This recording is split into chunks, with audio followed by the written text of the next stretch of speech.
சரி, ஓகே, நீங்கள் என்ன விஷயத்தில் கவனமாக இருக்கணும் அப்படின்னா, கொஞ்சம் உணர்ச்சிவசப்படாமல் பேசணும். இந்த மாதம் வந்து பட்டு பட்டு உணர்ச்சிவசப்பட வேண்டிய சூழ்நிலை வந்துடும்.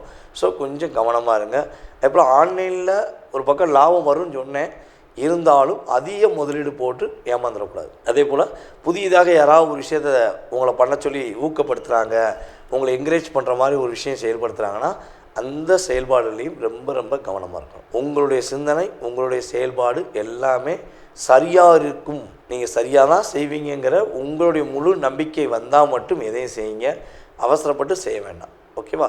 இந்த மாதத்தில் நீங்கள் வழிபாடு பண்ண வேண்டிய தெய்வம், சில பிரச்சனையிலிருந்து நீங்கள் வெளிவருவதற்கு நீங்கள் வழிபாடு பண்ண வேண்டிய அம்மன் அப்படின்னு பார்த்தீங்கன்னா, உங்களுடைய வீட்டு பக்கத்தில் உள்ள மாரியம்மனை வழிபாடு செய்யுங்க. அல்லது உங்களுடைய வீட்டு பகுதியில் ஒரு ஆற்றங்கரை, ஒரு கிணத்து பக்கத்தில் உள்ள அம்மனை வழிபாடு செஞ்சீங்க அப்படின்னா உங்கள் லைஃப் மிக சூப்பராக இருக்கும்.